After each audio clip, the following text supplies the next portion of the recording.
Newsom and Karen Bass have already proven their incompetence and poor leadership during the Los Angeles wildfires. Now, as we experience rampant lawlessness and civil unrest, it's never been more clear. Tyrus.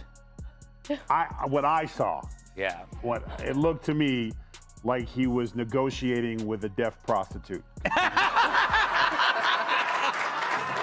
Picture this. Mel Gibson storms in like he's auditioning for Mad Max, Governor Edition. Tyrus follows right behind, looking fresh off a WWE SmackDown. And suddenly, Gavin Newsom is the main course at a roast no one ordered. These two didn't just call him out, they practically mailed him a goodbye note laced with sarcasm. This isn't politics as usual, it's Hollywood mayhem crashing headfirst into a reality check. Turmoil. And I asked my fellow Angelinos, why are Gavin Newsom and Karen Bass still in office?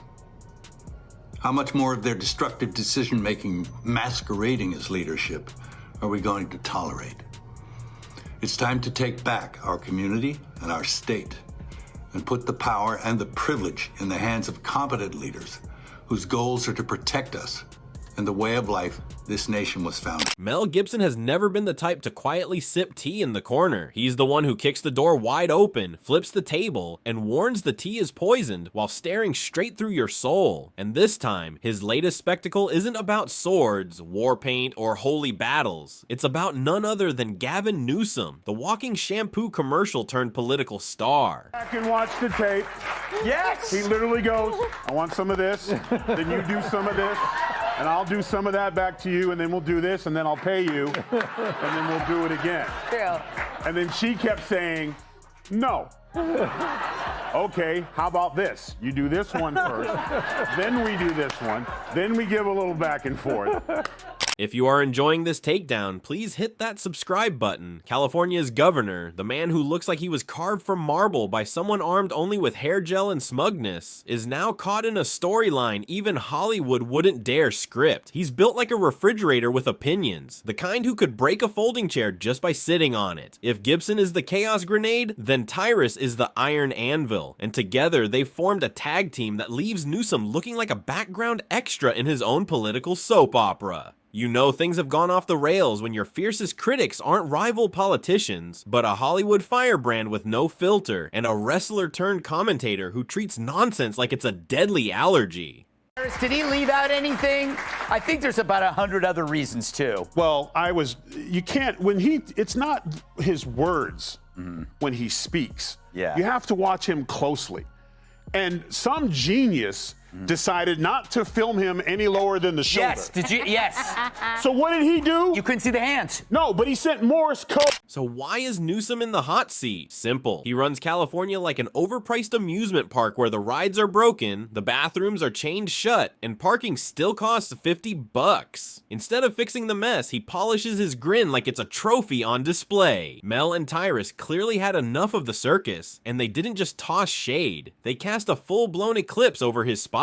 Governor Gavin Newsom and LA Mayor Karen Bass, well, they were also suggesting that LA was under control. They had it covered while, of course, LA was essentially burning. And they've been blaming Donald Trump for all the chaos in LA, while Gavin Newsom has been trying to emerge as the strong leader of the Democrats as he eyes off the presidency in 3 years' time. But actor Mel Gibson has spoken out, blasting the governor and the mayor, rightfully so, for their disastrous leadership. Mel Gibson's angle is crystal clear. This is a man who spent decades in Hollywood watching fakes climb to the top by mastering phony sincerity. And nothing screams phony louder than Newsom parading as the golden boy of progressive politics while his state looks like the backdrop of a dystopian Netflix drama. Gibson probably sees Newsom and thinks, I've played villains less cartoonish than this guy. If Gibson is slicing him apart with precision, Tyrus is plowing through with the force of a sarcasm-fueled freight train. But here's the kicker. This isn't just about bad policies, it's about the image. Newsom struts like a wannabe president, hair slicker than an oil spill, rehearsing his serious leader look in the mirror as if he's auditioning for a soap opera role. Meanwhile, real California is a place where deodorant gets locked in glass at drugstores and tent cities compete with Starbucks for corner space. It's Gotham without Batman, and Mel Gibson has finally had enough. Yeah. He's negotiating with the deaf prostitute. Yeah. Let's just stick with that. Yeah. More likely. Yeah. Now, a lot of people have been coming out and calling out, you know, Gavin Newsom endlessly, and the biggest one of all is Mel Gibson. We all know that he is a very big, open critic of Gavin Newsom, and he continues to actually do that, and rightfully so, because we already know that there's a lot of issues going on right now within the state of California. Picture this. Gibson points out the chaos. Tyrus doubles down with a smirk that screams, "Yeah, we see you," and Newsom is left standing like a prom king whose crown just got snatched. The sting isn't just that they called him out, it's that the takedown feels like the roast of the century. When Hollywood madness and wrestling grit join forces to mock you, your politics have officially slipped into meme territory. California now looks like the political version of a pothole-ridden road, expensive to fix, painful to drive on, and somehow ignored by the guy hired to maintain it. The beauty here is that Gibson isn't even pretending to be polite. He's unloading cinematic-sized insults with zero hesitation. Tyrus? He's the hype man, nodding along and tossing in comedic body slams for good measure. Together, they don't just expose Newsom, they drag him under a spotlight so blinding it makes Hollywood's red carpets look dull. And the irony? Newsom always wanted to be the star, the guy with the flawless smile and slick one-liners meant to make people swoon. Gibson lost his house in these wildfires, and what you just saw there was an effort to recall the governor and Mayor Bass. Does his star power in this matter? It matters in the sense we're playing it now on national television on a highly rated Fox and Friends First show, and that has gone viral on social media. And meanwhile, the same day that Mel Gibson says what he says there, and he's correct on so many things as far as the management of wildfires, Gavin Newsom's approval on the handling of the wildfires is only 30%.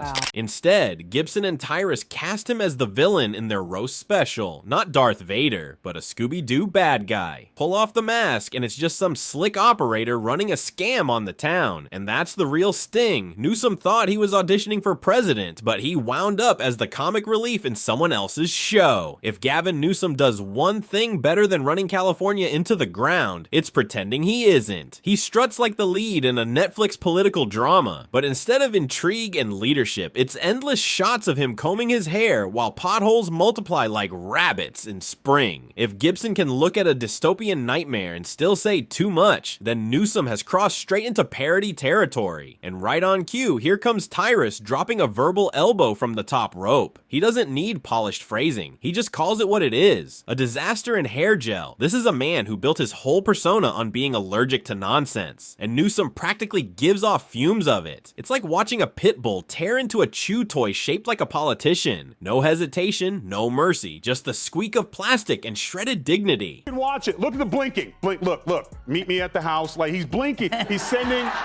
I'm getting there. Hey, just so you know, I'm not wearing pants. Ew. And then, look, he's blinking. And then eventually, the camera guy realizing that he's signaling him, so he gets appalled, leans back, camera comes down, and then we're back to this. I'll do this for you, you do this for me a little. So he's saying whatever he's going to say. There it is, see? They couldn't hold him back. He's like, I'm not on film. Oh, I'm not, nope. What makes it hilarious is how Newsom probably thought he was untouchable in this arena. Politicians expect critics to be, well, other politicians. Rival governors, mayors, maybe a late-night host dropping a weak jab. But Gibson and Tyrus? That's a different league entirely. Gibson calls him out with the subtlety of a car chase explosion, and Tyrus drives it home by showing this isn't just about California. It's about the absurdity of a man acting Oval Office ready, while his state looks like a survival show where no one wins. California is supposed to be the land of dreams, movies, beaches, glitz. But under Newsom, it's a theme park ride called Collapse. Admission's free if you're homeless, overpriced if you're not, and the only ride working is the one that takes you out of state. The punchline, it's not just funny, it's devastating. Gibson's lived in the Hollywood dream factory long enough to know the difference between a blockbuster and a flop, and right now, California isn't even straight to DVD. It's straight to YouTube fail compilation. The roast only sharpens with the contrast. Gibson arrives blazing, the kind of energy that makes you think he'd grab a sword and charge down the 405. And Newsom hands him the material like a gift basket. Rolling blackouts, sky-high rent, crime rates that make Gotham City look safe. Pick an issue, California is failing, but the hair, immaculate. If there were a tax break for pomade, the state would be debt-free by now. Gibson couldn't resist tearing into that vanity, and Tyrus landed the knockout by pointing out the truth. Great hair doesn't fix bad leadership. It just makes the collapse look prettier on camera. You can almost see Newsom backstage watching the clips, frantically running his fingers through his hair, desperate to keep every strand in place. Well, speaking of full of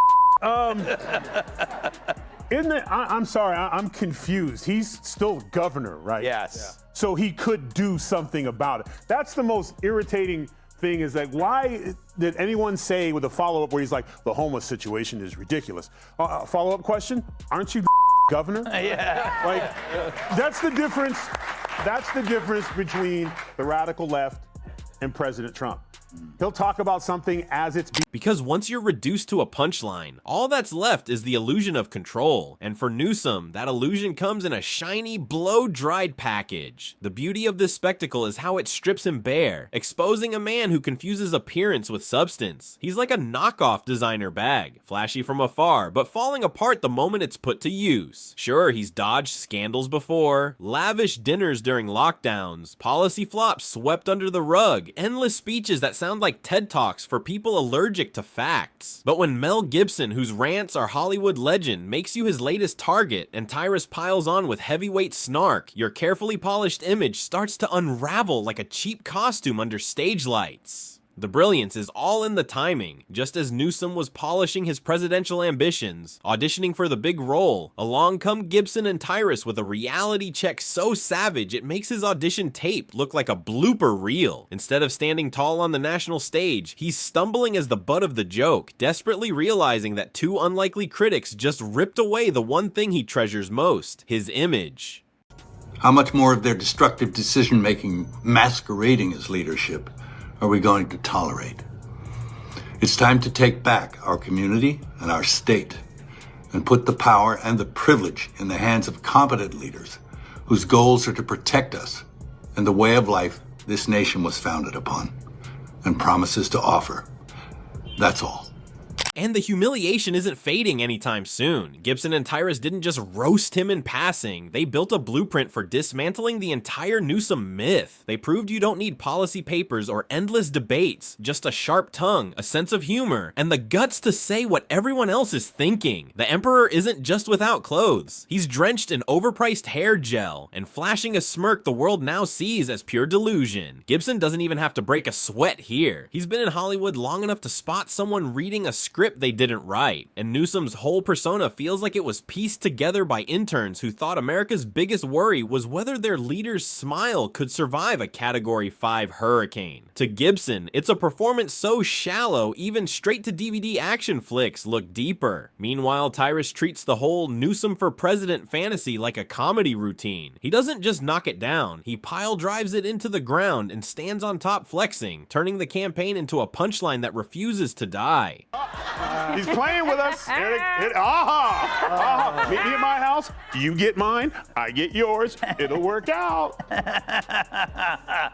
Paul, are they capable of soul searching? It feels like the party itself has no soul. Yeah, I know, they have no soul. You know, it's a really interesting statement. If you just kind of, you can break it in two. He spends the whole first part of that saying, we lost because this. Essentially what he says is, folks, we were on the wrong side of every issue last night. For Gibson, the idea of Newsom running the country is like handing the space shuttle controls to the guy who just crashed the golf cart. Sure, it's entertaining for 5 seconds, but then everyone braces for impact. And let's be real, his resume reads like California's disaster highlight reel, with homelessness spiraling out of control. But the best part is how he handles criticism. Instead of fixing problems, he doubles down on the same tired formula. I'm polished, therefore I'm right. It's like watching a kid try to ace a spelling test by writing their name in glitter. Gibson slices through the act with the intensity of a man who's fought wars on screen and off, while Tyrus calls it what it is. A performance so weak it would get booed off America's Got Talent before the second commercial break. Imagine him in a presidential debate, seasoned brawlers on one side, and on the other, Newsom practicing his smirk in the mirror, praying the lighting makes him look sincere. Gibson would compare it to casting a background extra as the lead in an action flick, and Tyrus would call it what it is, a mismatch so glaring it feels like satire, and the timing couldn't be worse. Newsom's been carefully staging his image, smile and shake tours in swing states, polishing his presidential sheen. But Gibson's fire paired with Tyrus's deadpan smackdowns is a content creator's dream and a candidate's nightmare. The cherry on top? Newsom can't fight back. What's he going to do? Argue with Mel Gibson? Trade jabs with a wrestler? If he ignores them, the roast lingers. If he responds, it escalates. It's a lose-lose scenario, and Gibson and Tyrus know it. They've got him trapped in a comedy chokehold.